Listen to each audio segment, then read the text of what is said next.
విశ్వాస సంబంధమైనటువంటి కుటుంబాల్లో నుండి నేడు దేవుడు శత్రువులను చూస్తూ ఉన్నాడు. వారి హృదయము కపటమైన వేషధారణకు అప్పగించబడింది. చల్లగా ఉండట్లేదు, వెచ్చగా ఉండట్లేదు, నులివెచ్చగా ఉంటున్నారు. అంతరంగానికి ఒక క్లారిటీ లేదు.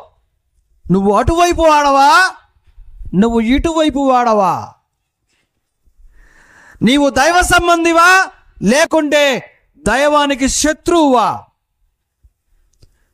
ఒకవేళ నిన్ను ప్రశ్న సూటిగా అడిగితే నంగనాచి ముఖం పెట్టి ఏమీ ఎరుగినటువంటి వాడిగా అమ్మమ్మ నేను దేవుని సంబంధించిన వాడనే అని మాట్లాడతావు. కానీ నీ క్రియలకి, నీ మాటలకి ఎక్కడ దైవ సంబంధమైన వ్యక్తికి సంబంధించిన ఆనవాళ్లే కనబట్టల్లా.